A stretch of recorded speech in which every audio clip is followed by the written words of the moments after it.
I'm going to show you one of the easiest ways and probably the best way to connect a PEX water line to a copper water line.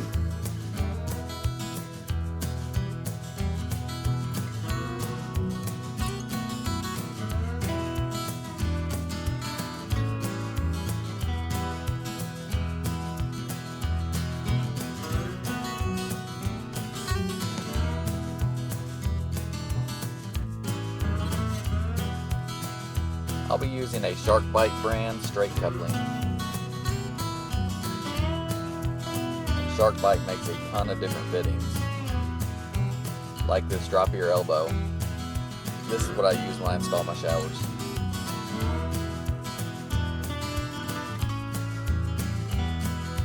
You can buy generic push fittings like this plastic one,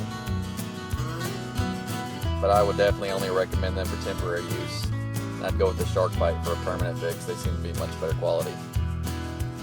And the push fitting caps are great during renovations.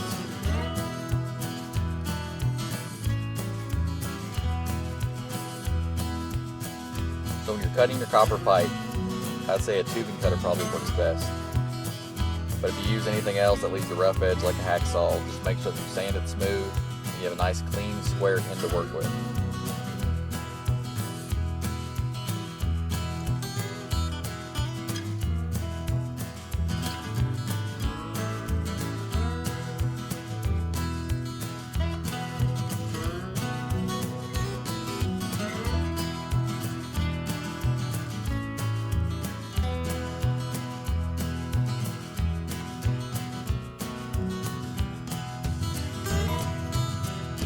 Your PEX line also needs to have a square cut so that everything inside of the fitting lines up right.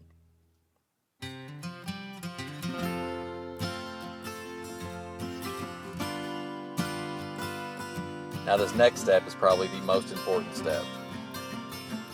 Make sure you mark the required depth listed on the package for the fitting that you use. I can tell you the only time that I've had issues with these fittings is when I skipped this step and ended up not pushing them all the way.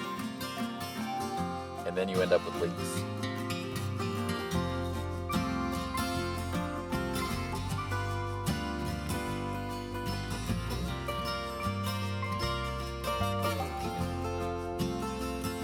The plastic ring inside the fitting goes inside the PEX line, and it's made to keep the PEX firmly pressed against the seal. I've seen some people remove the copper, but SharkBite says you don't have to.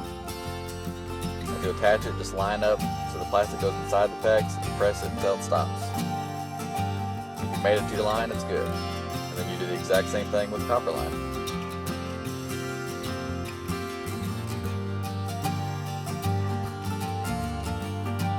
That's it. It's locked in.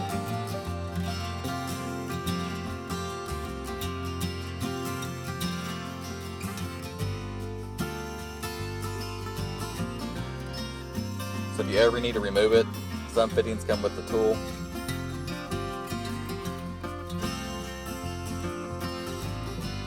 And this one I have is actually the wrong size. You see, all you need to do is just compress this plastic ring around the bottom of the fitting. So you can use an adjustable wrench and it'll do the same thing. So all you do is just tighten it down and press firmly, and then twist on the pipe.